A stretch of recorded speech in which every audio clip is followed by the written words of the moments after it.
Lesson 10.4 begins on page 215 in your workbook, and in this lesson we'll study the properties of inscribed angles. So an inscribed angle is an angle that has its vertex on the circle, and the sides of the angles are chords of the circle. So in this case, QRS is an inscribed angle because R is the vertex of that angle and it is on the circle. QR is a chord and RS is a chord. So that's an example of an inscribed angle. That angle intercepts minor arc QS. So again, if you think of like Pac-Man, it chomps off that part of the circle. So, and we know that that's a minor arc and that measure is less than 180 since it's a minor arc. All of these are examples of inscribed angles. I'm not exactly sure why the book differentiates because the vertex is on the circle. We know that if it passes through the center, it's a diameter, but the diameter is a chord, and that's a chord. The vertex is on the circle, a chord and a chord. The vertex is on the circle, a chord and a chord. Doesn't matter where the center is. So this inscribed angle intercepts this minor arc. This inscribed angle intercepts this arc, and it also looks like it's minor. And this inscribed angle intercepts that minor arc. They're all inscribed angles. The angle,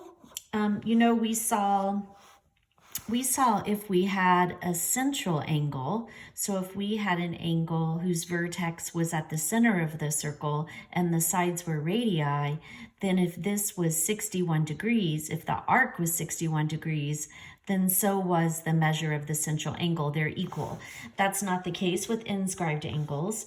The angle measure here is half the measure of this arc. So if this was 64 degrees, this would be 32 degrees.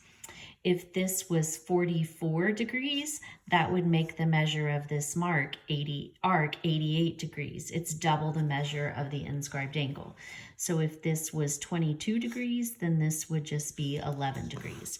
So if an angle is inscribed in a circle, the measure of the angle is half the measure of the arc that it intercepts. If you have two inscribed angles and both of them intercept the same arc, or they intercept arcs that are equal in measure, then those angles would be congruent. So for instance, angle C here has its vertex on the circle. Its sides are the green chords. That angle cuts off arc DA. We'll notice that B is also inscribed, and it has the two orange chords, but they both cut off the same arc. So if this arc was 90 degrees, then each of these angles would be 45 and 45. Since they cut off the same arc, they have to be equal in measure. So let's just practice a little bit of that. We'll just run through these questions here. So notice they're asking us to find the measure of its minor arc CF. And CF is cut off by this angle here. It's a little hard to tell, but the 40 degrees is intended for that measure right there. So that's the measure of angle D here. CDF cuts off minor arc CF. So if the angle is 40, the angle is half of the arc that it intercepts. So that's going to be 80 degrees. So the measure of CF, minor arc CF, is double the measure of angle D. And since angle D is 40, 2 times 40 is going to be 80 degrees. But I explained how I got that. Angle C is also inscribed. Notice that angle C has its vertex on the circle and its sides are chord CD and chord CE. So that yellow angle there bites off this part of the circle there. And since the measure is 98, it's going to be half the measure of that minor arc, or that will be 49 degrees. Okay, so just practice it over here. You can pause it and try it on your own if you like. But the measure of angle B is inscribed, it's on the circle. And if you come on up, you can see that angle B cuts off the 40-degree arc. B will be half of 40 or 20 degrees. And the measure of minor arc BC. So minor arc BC is intercepted by this angle. We can call it angle D. And notice that that yellow angle bites off this part of the circle. Since that's 64 and the arc is double that, if I multiply times 2, I'm just going to double that, we end up with 128 degrees for the measure of minor arc BC. If you come down to example 2, this is just an illustration of the second theorem over here at the bottom of page 215. So we can see that we're trying to find the measure of angle A, but notice they say that A and D are congruent. How do we know that? Well, here's angle A. I'll do A in my blue pen. There's the vertex. There's chord AB and chord CB. So that angle cuts off minor arc BC here that I'll do in pencil. But then we also have angle D, and notice that its vertex is on the circle, and there's a blue chord and a blue chord, and those two chords intercept the same arc. So since they intercept the same arc, they have to be congruent to one another. So we'll just say that 5x minus 12 is equal to 3x plus 2. They don't give us much room to do our work here, but if we were to subtract 3x from both sides, we'd have 2x on the left. Then we'd have to add 12 to both sides. So 2x equals 14, divide by 2, and you're going to get that x is 7. And then once you know that, you can take the 7 and plug it in right there, because we're trying to find the measure of angle A. 5 times 7 is 35, and 35 minus 12 is going to leave us with 23 degrees. So 5 times the 7 that we plug in right there. Okay? All right. We'll save the check.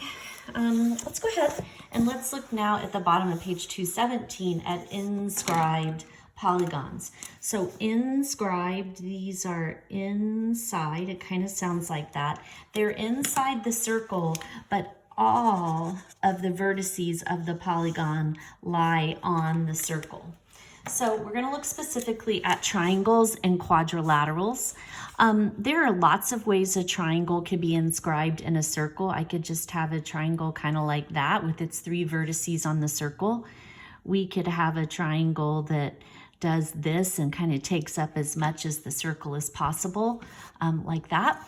But notice in this example that one of the 3 sides of the triangle is actually a diameter of the circle. So what you want to do is if an inscribed angle intercepts a diameter, so that's what's happening with angle G here. Angle G is inscribed, its vertex is on the circle. This is chord GH, this is chord GF. Notice that if I extend those out, they bite off this part of the circle. And we can see that that's the center of the circle, so that makes this is a semicircle, and we know that the measure of a semicircle is 180 degrees, and since G is an inscribed angle, it's going to be half of that measure, so that's why the measure of angle G ends up being 90 degrees. So if you have an inscribed angle that intercepts a semicircle, its measure will always be 90 degrees, and if you connect the two endpoints of the angle that hit the circle that are not the vertex, that's always going to make a diameter, is essentially what that says. Okay, so let's see what that looks like if we look at quadrilaterals instead of triangles. So a triangle, like we said, you can have different kinds of triangles. However, if you inscribe a quadrilateral in a circle, there's only one thing that can happen. So if a quadrilateral is inscribed in a circle, its opposite angles are supplementary to each other. So quadrilateral has 4 sides. If it's inscribed, all 4 of the vertices are on the circle, and the opposite angles, so K and M, that's a pair of opposite angles, L and N, another pair. These will add up to 180, and these will add up to 180. The reason for that is this. Let me just show you with M and K so you can see why this theorem works. M is inscribed. if I extend the sides of angle M, I can see that it cuts off that part of the circle, the blue arc. The angle opposite M is K, and if I extend the sides of angle K, I can see that it cuts off that part of the circle. And notice that together, the arc that I did with highlighter and the arc that I did with blue pen, together they make up the entire circle, which is 360. And since each of these arcs are half of what they cut off, then together they will be half of 360, or supplementary. So remember, to be supplementary means that their sum is 180 degrees, okay? So they'll add up to 180.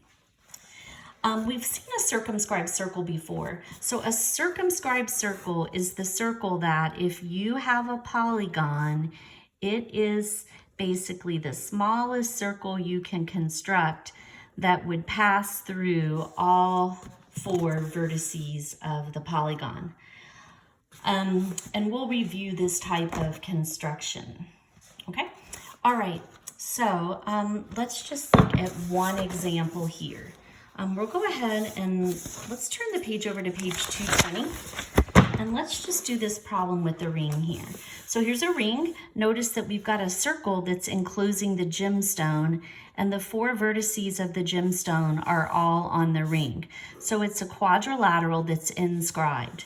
So if we want to find the measure of J, J and L are opposite angles and they're supplementary. So if we add those two things together, 5x and 8x is 13x. A plus 2 and a minus 17 is minus 15.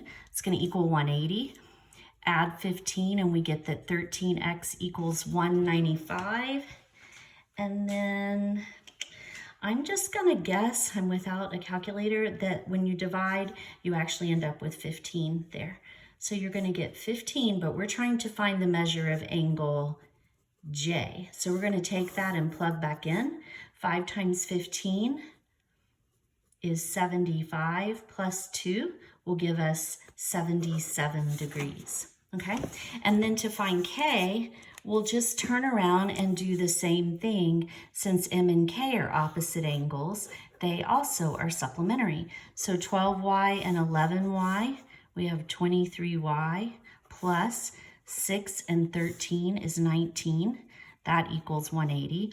Subtract 19 from both sides, and 23y equals 161. And divide both sides. And let's see, you get 7 for y. So then to find k, we want to take 7 and plug it in right there. So 11 times 7 plus 13. 77 plus 13, we end up with 90. Okay, all right, so we'll practice this in class.